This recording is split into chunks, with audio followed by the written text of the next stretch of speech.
श्री शिवाय नमस्तुभ्यम। जय माता रानी। दोस्तों, आपके अपने चैनल धर्म साधना में आपका बहुत बहुत स्वागत है। भगवान भोलेनाथ और माता पार्वती की कृपा सदैव आप पर बनी रहे। कल की कथा में आपने सुना, विवाह से पूर्व मतलब पार्वती माता के विवाह से पूर्व भगवान शिव के दर्शन मेनका करना चाहती हैं। क्यों करना चाहती हैं? क्योंकि वो देखना चाहती हैं उस अद्भुत शिव को जिसके लिए उनकी पुत्री ने इतनी दुष्ट तपस्या की थी। लेकिन जब उन्हें भगवान शिव के दर्शन होते हैं तब वो मूर्छित हो जाती हैं और फिर क्रोध में वो पार्वती को डांटती हैं, बुरा भला कहती हैं। देवर्षि नारद को और सप्तर्षियों को सबको बुरा भला कहती हैं और सबके समझाने के बाद भी वो बिल्कुल इनकार कर देती हैं कि शिव से वो अपनी पुत्री पार्वती का विवाह बिल्कुल भी नहीं करेंगी। इसके बाद क्या होता है, किस प्रकार से शिव और पार्वती का विवाह होता है, कैसे मैना स्वीकार करती हैं शिव से विवाह करना, ये सारी कथा आप आज की वीडियो में सुनने वाले हैं। तो भगवान शिव का अपने मन में ध्यान कीजिए और सच्चे मन से और पूरे भक्तिभाव से इस पावन और परम कल्याणकारी कथा का श्रवण करते हैं। ब्रह्मा जी कहते हैं, हे नारद, इसी समय भगवान विष्णु से प्रेरित होकर तुम शीघ्र ही भगवान शंकर को अनुकूल बनाने के लिए उनके निकट गए और वहां जाकर देवताओं का कार्य सिद्ध करने की इच्छा से नाना प्रकार के स्तोत्रों द्वारा तुमने रुद्रदेव को संतुष्ट किया। तुम्हारी बात सुनकर शंभु ने प्रसन्नतापूर्वक अद्भुत, उत्तम एवं दिव्य रूप धारण कर लिया। ऐसा करके उन्होंने अपने दयालु स्वभाव का परिचय दिया। हे मुने, भगवान शंभु का यह स्वरूप कामदेव से भी अधिक सुंदर तथा लावण्य का परम आश्रय था। उनका दर्शन करके तुम बड़े प्रसन्न हुए और उस स्थान पर गए जहाँ सबके साथ मैना विद्यमान थी। वहां पहुंचकर तुमने कहा, हे विशाल नेत्रों वाली मैने, भगवान शिव के उस सर्वोत्तम रूप का दर्शन करो। यह रूप प्रकट करके उन करुणामय शिव ने तुम पर बड़ी ही कृपा की है। तुम्हारी यह बात सुनकर शैलराज की पत्नी मेनका आश्चर्यचकित हो गई। उन्होंने शिव के उस परमानंददायक रूप का दर्शन किया जो करोड़ों सूर्यों के समान तेजस्वी, सर्वांग सुंदर, विचित्र वस्त्रधारी तथा नाना प्रकार के आभूषणों से विभूषित था। वह अत्यंत सुंदर, सुंदर हास्य से सुशोभित, ललित लावण्य से लसित, मनोहर, गौरवर्ण, द्युतिमान तथा चंद्रलेखा से अलंकृत था। विष्णु आदि संपूर्ण देवता बड़े प्रेम से भगवान शिव की सेवा कर रहे थे। सूर्यदेव ने छत्र लगा रखा था। चंद्रदेव मस्तक का मुकुट बनकर उनकी शोभा बढ़ा रहे थे। इन सब साधनों से भगवान शंकर सर्वथा रमणीय जान पड़ते थे। उनका वाहन भी अनेकों प्रकार के आभूषणों से विभूषित था। उसकी महाशोभा का वर्णन नहीं हो सकता था। गंगा और यमुना भगवान शिव को सुंदर चंवर डुला रही थी और 8 सिद्धियां उनके आगे नाच रही थी। उस समय मैं, भगवान विष्णु तथा इंद्र आदि सब देवता अपने अपने वेश को भली भांति विभूषित करके पर्वतवासी भगवान शिव के साथ चल रहे थे। नाना रूपधारी शिव के गण खूब सज धज कर अत्यंत आनंदित होकर शिव के आगे आगे चल रहे थे। सिद्ध उपदेवता, समस्त मुनि तथा अन्य सब लोग भी महान सुख का अनुभव करते हुए अत्यंत प्रसन्नता पूर्वक शिव के साथ यात्रा कर रहे थे। इस प्रकार देवता आदि सब लोग विवाह देखने के लिए उत्कंठित हो खूब सज धज कर अपनी पत्नियों के साथ पर ब्रह्म शिव का यशोगान करते हुए जा रहे थे। विश्वासु आदि गंधर्व अप्सराओं के साथ होकर शंकर जी के उत्तम यश का गान करते हुए उनके आगे आगे चल रहे थे। हे मुनिश्रेष्ठ, महेश्वर के शैलराज के द्वार पर पधारते समय इस प्रकार वहां नाना प्रकार का महान उत्सव हो रहा था। हे मुनीश्वर, उस समय वहां परमात्मा शिव की जैसी शोभा हो रही थी उसका विशेष रूप से वर्णन करने में कौन समर्थ हो सकता है। उन्हें वैसे विलक्षण रूप में देखकर मैना क्षण भर के लिए चित्रलिखी सी रह गई। फिर बड़ी प्रसन्नता के साथ बोली, महेश्वर, मेरी पुत्री धन्य है जिसने बड़ा भारी तप किया और उस तप के प्रभाव से आप मेरे इस घर में पधारे। पहले जो मैंने आप शिव की अक्षम्य निंदा की है उसे मेरे शिवा के स्वामी शिव आप क्षमा करें और इस समय पूर्णतः प्रसन्न हो जाएं। ब्रह्मा जी कहते हैं, हे नारद, इस प्रकार बात करते समय चंद्रमौली शिव की स्तुति करती हुई शैलप्रिया मैना ने उन्हें हाथ जोड़कर प्रणाम किया। फिर वे लज्जित हो गईं।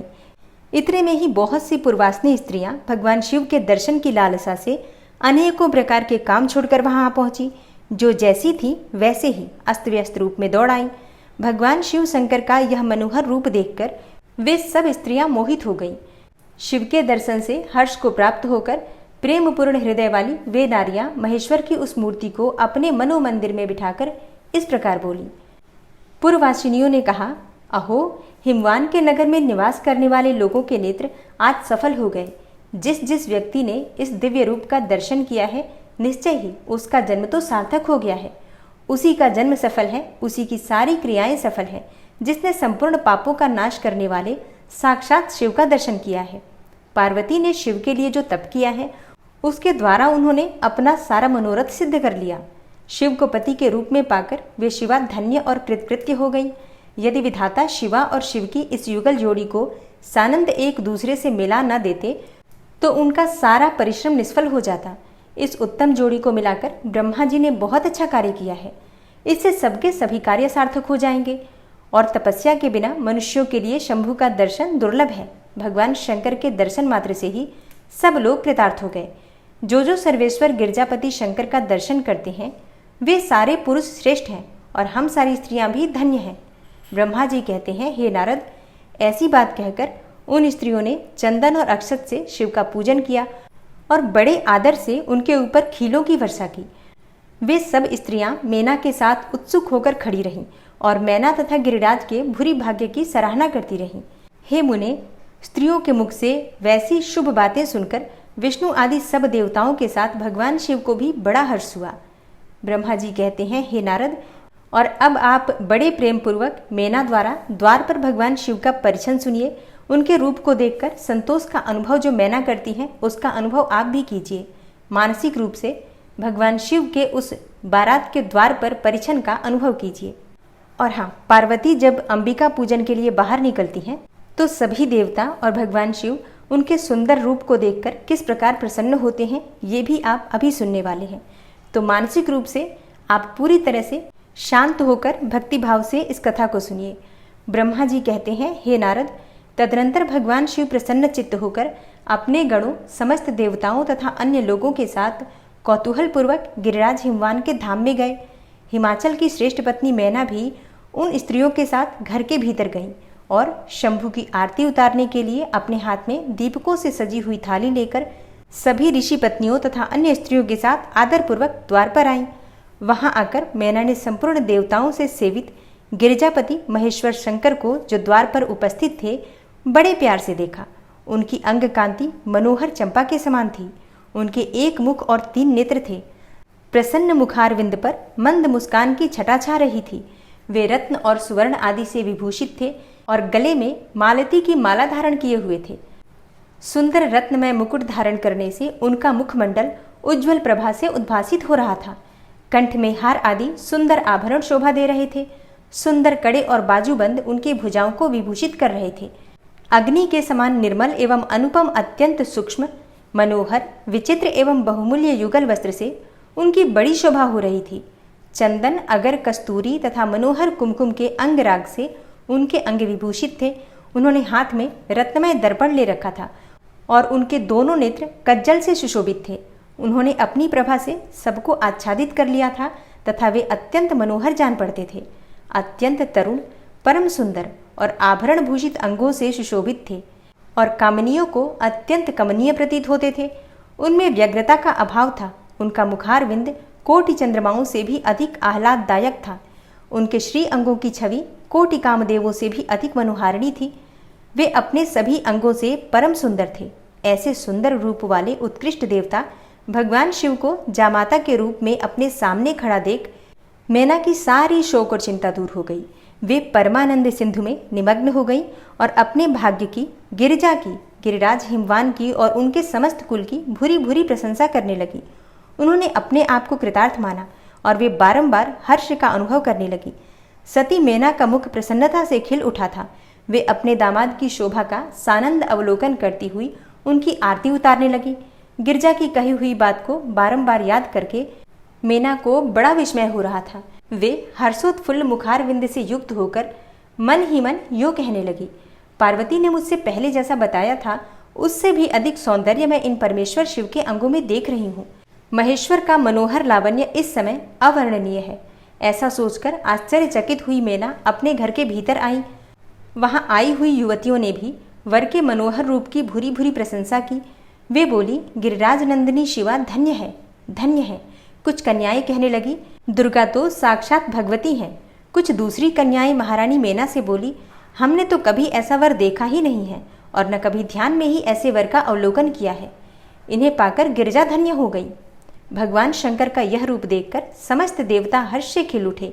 श्रेष्ठ गंधर्व उनका यश गाने लगे और अप्सराएं नृत्य करने लगी। बाजा बजाने वाले लोग मधुर ध्वनि में अनेकों प्रकार की कला दिखाते हुए आदरपूर्वक भांति भांति के बाजे बजा रहे थे। हिमाचल ने भी आनंदित होकर द्वारोचित मंगलाचार किया। समस्त नारियों के साथ मैना ने भी महान उत्सव मनाते हुए वर का परिछन किया। फिर वे प्रसन्नतापूर्वक घर में चली गई। इसके बाद भगवान शिव अपने गणों और देवताओं के साथ अपने को दिए गए स्थान अर्थात जनवासी में चले गए। इसी बीच में गिरिराज के अंतःपुर की स्त्रियां दुर्गा को लेकर कुल देवी की पूजा के लिए बाहर निकली। वहां देवताओं ने, जिनकी पलकें कभी नहीं गिरती थी, प्रसन्नतापूर्वक पार्वती को देखा। उनकी अंग कांति नील अंजन के समान थी। वे अपने मनोहर अंगों से ही विभूषित थी। उनका कटाक्ष केवल भगवान त्रिलोचन पर ही आदरपूर्वक पड़ता था। दूसरे किसी पुरुष की ओर उनके नेत्र नहीं जाते थे। उनका प्रसन्न मुख मंद मुस्कान से सुशोभित था। वे कटाक्षपूर्ण दृष्टि से देखती थी और बड़ी मनोहारिणी जान पड़ती थी। उनके केशों की चोटी बड़ी ही सुंदर थी। कपोलों पर बनी हुई मनोहर पत्रभंगी उनकी शोभा बढ़ाती थी। ललाट में कस्तूरी की बेंदी के साथ ही सिंदूर की बिंदी शोभा दे रही थी। वक्षस्थल पर श्रेष्ठ रत्नों के सारभूत हार से दिव्य दीप्ति छटक रही थी। रत्नों के बने हुए केयूर, वलय और कंकण से उनकी भुजाएं अलंकृत थी। उत्तम रत्नमय कुंडलों से उनके मनोहर कपोल जगमगा रहे थे। उनकी दंत पंक्ति मणियों तथा रत्नों की प्रभा को भी छीन लेती थी और मुख की शोभा बढ़ाती थी। मधु से पूरित अधर और ओष्ठ बिंब फल के समान लाल थे। दोनों पैरों में रत्नों की आभा से युक्त महावर शोभा देता था। उन्होंने अपने एक हाथ में रत्न जटित दर्पण ले रखा था और उनका दूसरा हाथ क्रीड़ा कमल से सुशोभित था। उनके अंगों में चंदन, अगर, कस्तूरी और कुमकुम का अंगराग लगा हुआ था। पैरों में पायजेब बज रहे थे और वे अपने लाल लाल तलवों के कारण बड़ी शोभा पा रही थी। समस्त देवता आदि ने जगत की आदि कारणभूता जगत जननी पार्वती देवी को देखकर भक्तिभाव से मस्तक झुकाकर मेना सहित उन्हें प्रणाम किया। त्रिलोचन शिव ने भी बड़ी प्रसन्नता के साथ कनखियों से उन्हें देखा और उनमें सती की आकृति देखकर अपनी विरह वेदना को त्याग दिया। शिवा पर आंखें गड़ाकर भगवान शिव उस समय सब कुछ भूल गए। उनके सारे अंगों में रोमांच हो आया। वे हर्ष का अनुभव करते हुए गौरी की ओर देखने लगे। गौरी उनकी आंखों में ही समा गई थी। इधर कालीपुरी से बाहर जाकर अंबिका देवी जी की पूजा करने के पश्चात ब्राह्मण पत्नियों के साथ पुनः अपने पिता के रमणीय भवन में लौट आई। भगवान शंकर भी मुझ ब्रह्मा, विष्णु तथा देवताओं के साथ हिमाचल के बताए हुए अपने नियत स्थान पर प्रसन्नतापूर्वक गए। वहां गिरिराज के द्वारा नाना प्रकार की सुंदर समृद्धि से सम्मानित हुए वे सब लोग सुखपूर्वक ठहर गए और भगवान शिव की सेवा करने लगे। और अब आप सुनेंगे वर पक्ष के आभूषणों से विभूषित शिवा की निराजना। कन्यादान के समय वर के साथ सब देवताओं का हिमाचल के घर के आंगन में विराजना तथा वर वधु के द्वारा एक दूसरे का पूजन करना।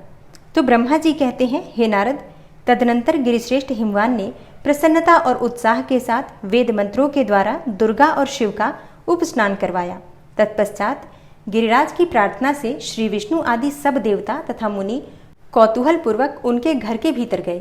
वहां उन्होंने वैदिक और लौकिक आचार का यथार्थ रीति से पालन करके भगवान शिव के दिए हुए आभूषणों से देवी शिवा को अलंकृत किया।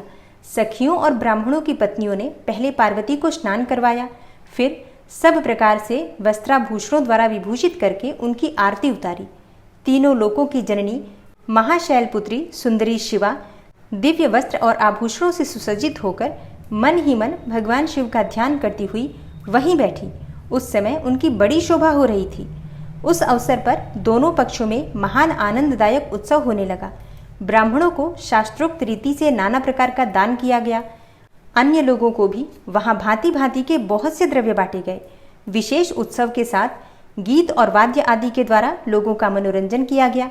तदनंतर मैं ब्रह्मा, भगवान विष्णु, इंद्र आदि देवता तथा मुनि ये सब के सब बड़ी प्रसन्नता के साथ सानंद उत्सव मनाते हुए भक्ति भाव से शिवा को प्रणाम करके शिव के चरणार विंदों के चिंतन पूर्वक हिमाचल की आज्ञा लेकर अपने अपने स्थान को चले गए। इसके बाद गर्ग ने कन्यादान का समय जानकर हिमाचल से श्री शंकर तथा बारातियों को बुलाने के लिए कहा। फिर तो बाजे बजने लगे। हिमाचल के मंत्रियों ने जाकर वर और बारातियों से शीघ्र पधारने के लिए प्रार्थना की और वे बोले, कन्यादान के लिए उचित समय आ गया है, अतः आप लोग शीघ्र ही मंडप में पधारे। तदनंतर भगवान शिव को सुंदर वस्त्र और आभूषणों से सुसज्जित करके वृषभ की पीठ पर बिठाया गया और जय बोलते हुए सब लोग चले। भगवान शंकर को आगे करके बाजे बजाते और कौतुक करते हुए सभी बाराती हिमालय के घर को गए। हिमाचल के भेजे हुए ब्राह्मण तथा श्रेष्ठ पर्वत कौतूहल पूर्वक शंभू के आगे आगे चलते थे। भगवान के मस्तक पर बहुत बड़ा छत्र तना हुआ था। सब ओर से उन्हें चंवर डुलाया जाता था तथा वे महेश्वर चंदोवे के नीचे होकर चलते थे। मैं विष्णु, इंद्र और लोकपाल आगे रहकर उत्तम शोभा से सुशोभित हो रहे थे। उस समय महान उत्सव के समय शंख, भेरी, पटह, आनक और गोमुख आदि बाजे बारंबार बज रहे थे। इन सबके साथ जगत के एकमात्र जीवन बंधु भगवान शिव परमेश्वरोचित तेज से संपन्न होकर यात्रा कर रहे थे। उस समय समस्त देवेश्वर उनकी सेवा में उपस्थित होकर बड़े हर्षोल्लास के साथ उन पर फूलों की वर्षा करते थे। इस प्रकार पूजित और बहुत सी स्तुतियों द्वारा प्रशंसित होकर परमेश्वर शिव ने यज्ञ मंडप में प्रवेश किया। वहां श्रेष्ठ पर्वतों ने शिव को वृषभ से उतारा और महान उत्सव के साथ प्रेम पूर्वक उन्हें घर के भीतर ले गए। हिमालय ने भी घर में आए हुए देवताओं सहित महेश्वर को विधि पूर्वक भक्ति भाव से प्रणाम करके उनकी आरती उतारी। फिर महान उत्सव पूर्वक अपने भाग्य की सराहना करते हुए उन्होंने अन्य समस्त देवताओं और मुनियों को प्रणाम करके उन सबका भी समादर किया। श्री विष्णु सहित महेश्वर को तथा मुख्य मुख्य देवताओं को पाद्य अर्घ्य देकर हिमालय उन्हें अपने भवन के भीतर ले गए और आंगन में रत्नमय सिंहासनों के ऊपर मुझको, विष्णु को, शंकर जी को तथा अन्य विशिष्ट व्यक्तियों को बिठाया। उस समय मेना ने अपने सखियों, ब्राह्मण पत्नियों तथा अन्य पुरंधरियों के साथ आकर सानंद आरती उतारी। कर्मकांड के ज्ञाता पुरोहित महात्मा शंकर के लिए मधुपर्क पूजन आदि जो आवश्यक कृत्य थे उन सबको सहर्ष संपन्न किया। फिर मेरे कहने से पुरोहित ने प्रस्ताव के अनुरूप उत्तम मंगलमय कार्य प्रारंभ किया। इसके बाद हिमालय ने अंतर्वेदी में, जहाँ समस्त आभूषणों से विभूषित उनकी कृशांगी कन्या वेदी के ऊपर विराजमान थी, वहां मेरे और श्री विष्णु के साथ महादेव जी को ले गए। तदनंतर बृहस्पति आदि विद्वान बड़े उत्साह से संपन्न होकर कन्यादानोचित लग्न की प्रतीक्षा करने लगे। गर्ग ने पुण्याह वाचन करते हुए पार्वती जी की अंजलि में चावल भरे और शिव जी के ऊपर अक्षत छोड़ा। परम उदार सुमुखी पार्वती ने दही, अक्षत, कुश और जल से वहां रुद्रदेव का पूजन किया। जिनके लिए शिवा ने बड़ी भारी तपस्या की थी, उन भगवान शिव को बड़े प्रेम से देखती हुई वे वहां अत्यंत शोभा पा रही थी। फिर मेरे और गर्ग आदि मुनियों के कहने से शंभु ने लोकाचारवश शिवा का पूजन किया। इस प्रकार परस्पर पूजन करते हुए वे दोनों जगन में पार्वती परमेश्वर वहां सुशोभित हो रहे थे। त्रिभुवन की शोभा से संपन्न होकर परस्पर देखते हुए उन दोनों दंपत्ति की लक्ष्मी आदि देवियों ने विशेष रूप से आरती उतारी। ओम नमः शिवाय। श्री शिवाय नमस्तुभ्यम। आज की कथा का यहीं पर समापन करती हूँ और कल की कथा में आप सुनेंगे भगवान शिव और माता पार्वती के विवाह का प्रसंग। हिमालय द्वारा जब शिव का गोत्र पूछा जाता है तो महर्षि नारद जी क्या उत्तर देते हैं, ये बहुत ही रोचक कथा होने वाली है कल की। तो आप लोग कल की कथा जरूर सुनिएगा। और हाँ, अगर आप एकादशी का व्रत धारण करते हैं तो एकादशी व्रत की वीडियो चैनल पर अपलोड हो चुकी है, आप लोग उसे जरूर देख लीजिए। और इसके अलावा कल सावन का सोमवार है तो सोमवार के व्रत की कथा की वीडियो भी आपको मिलेगी। और सावन के तीसरे सोमवार पर किस प्रकार से भगवान शिव की पूजा आराधना करनी चाहिए, कौन सा उपाय करना चाहिए, ये सारी जानकारी आपको चैनल पर वीडियो अपलोड है मिल जाएगी, जरूर देख लेना चाहिए। तो मिलती हूँ मैं आपसे अगली वीडियो में, तब तक के लिए नमस्कार।